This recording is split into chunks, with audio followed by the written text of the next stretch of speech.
An Iranian official has just declared the Strait of Hormuz a future massacre and hell for American forces.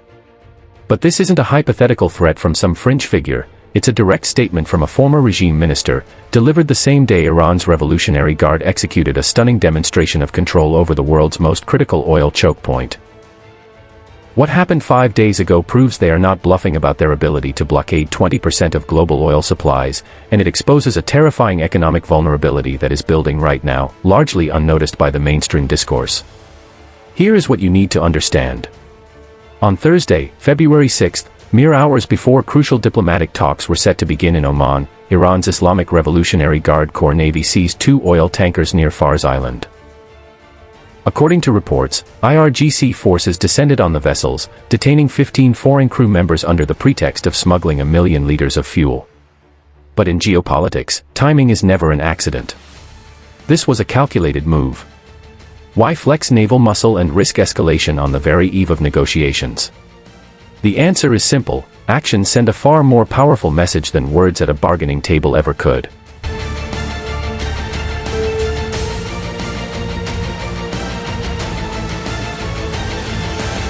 The verbal message was delivered in lockstep. That same Thursday, Ezatollah Zarghami, a former Iranian Minister of Communications and Broadcasting chief, made Iran's position chillingly clear. As documented, his threat was not couched in ambiguity: "I'm sure that the Strait of Hormuz will be the place of massacre and hell for the U.S." He continued, asserting Iran's historical ownership of the strait and dismissing U.S. naval movements as merely playing with their vessels. The translation is stark: in a conflict, the U.S. Navy's technological superiority is neutralized in waters that Iran can turn into a kill box. But this is more than just rhetorical bravado.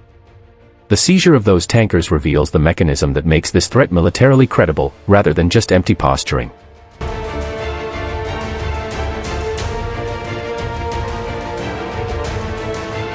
The strategic nightmare of the Strait of Hormuz lies in its geography. At its narrowest point, it is just 21 miles wide. Through this precarious channel, confirmed by sources like URIS, flows 1/5 of the entire world's traded oil. It is a perpetually congested maritime highway, with tankers carrying millions of barrels creating dense, slow-moving traffic. This environment is a death sentence for open-water naval maneuverability. Now, layer in Iran's asymmetric arsenal. Coastal batteries of anti-ship missiles, swarms of drone boats, submerged mines, and fast-attack craft. In these confined waters, a multi-billion-dollar American aircraft carrier isn't a symbol of invincible power, it becomes a vulnerable, floating target, its advantage stripped away by geography that perfectly suits a defender's playbook. This is precisely why Zarghami used the term massacre. He was describing a specific, tactically sound outcome, not issuing a vague warning. And Thursday's tanker seizures were the live-fire drill.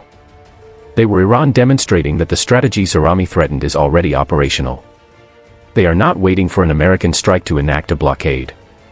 They are establishing a norm of control right now through selective, enforced sovereignty.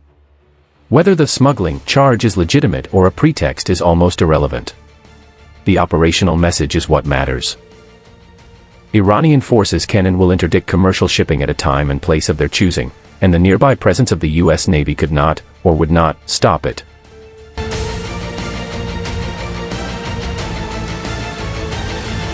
The American response confirmed Iranian calculus.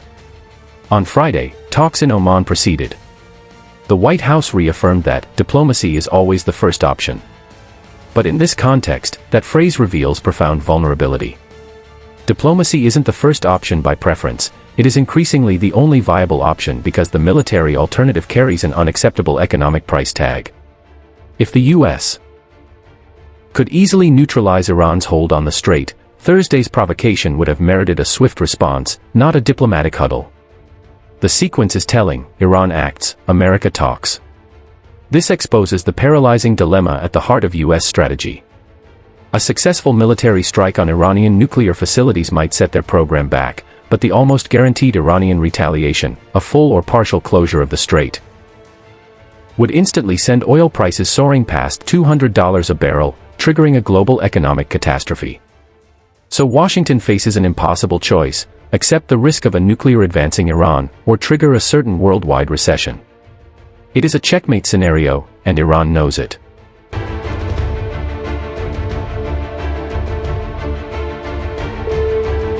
Thursday's timing was a masterclass in pressure tactics. By seizing ships hours before diplomats sat down, Iran demonstrated to the American negotiators exactly who holds the leverage on the ground. They established that their provocations would face no immediate military consequence, freeing them to negotiate from a position of demonstrated strength. The markets have already decoded this signal. Despite the relatively small volume of oil involved in the seizures, global oil prices spiked on the news. Traders aren't reacting to the cargo, they're reacting to the pattern. They see operational Iranian capabilities clashing with failing American deterrence, and they understand that the probability of a disruptive event is rising daily. So, where does this leave us?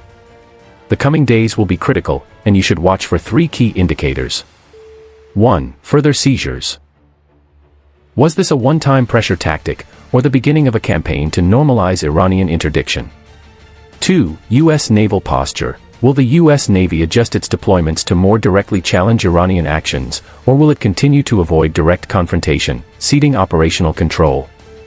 3. Diplomatic outcomes. Can talks yield a breakthrough, or will internal political pressures, like demands from allies for a harder line, force a confrontation neither side can afford but may be unable to avoid?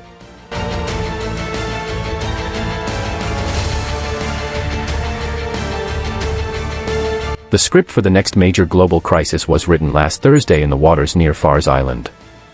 Iran has shown its hand, proving that its threats are backed by a dangerous, executable strategy.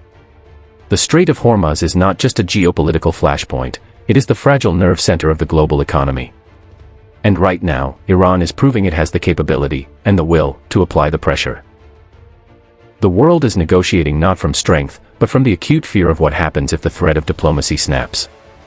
The economic catastrophe isn't a distant possibility, it's a scenario being rehearsed, one tanker seizure at a time.